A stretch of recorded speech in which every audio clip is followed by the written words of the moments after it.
Hi, I'm Jessica, and today I'm going to talk to you about adding KCl to a new liter and then a partial liter. So first, we know that KCl is 2 milliequivalents per mil, so that's the concentration it comes in, and usually it is ordered by milliequivalents per liter. So we have a brand new liter, and we are going to be adding 20 milliequivalents to this new liter. So all we need to do here is take our 20 milliequivalents that we're going to be adding and divide it by our 2, because we know that we're adding 20 milliequivalents per liter, and then the concentration is 2 milliequivalents per mil. So 20 divided by 2 is 10. So we are going to be adding 10 mils of KCl to our new liter, and that will make it 20 milliequivalents per liter. And then we're going to go over here. So I had a situation where I had a patient that I'd already filled their new fluid bag with 20 milliequivalents of KCl, and then we ran some blood work and their potassium was really low. So the doctor wanted to change it to 25 milliequivalents per liter. However, the patient had been on fluids for a little while, so I needed to tailor that to match the remaining amount of fluids that were in there. So we're going to look at this. So they've ordered 20 milliequivalents per liter, and then they've changed it to 25 milliequivalents per liter. So this is the part that kind of stumps people, and I'm not meaning to when I'm quizzing them on it, but the difference between 20 and 25 is 5. So that's really all we're adding to this liter of fluids.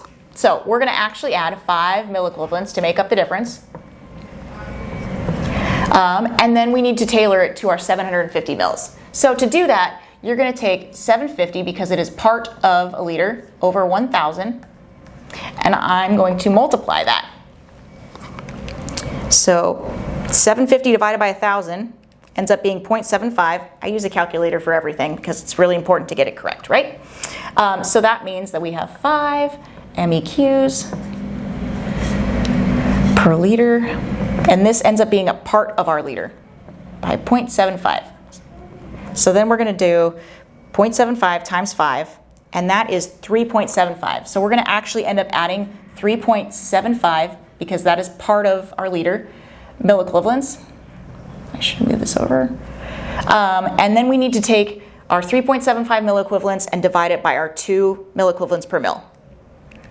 So we are actually going to be adding it came out to 1.875. I'm going to go 1.88 mils of KCl to our 750 mils. And that will then make it 25 milliequivalents per liter. And I hope that helps you calculate milliequivalents per liter.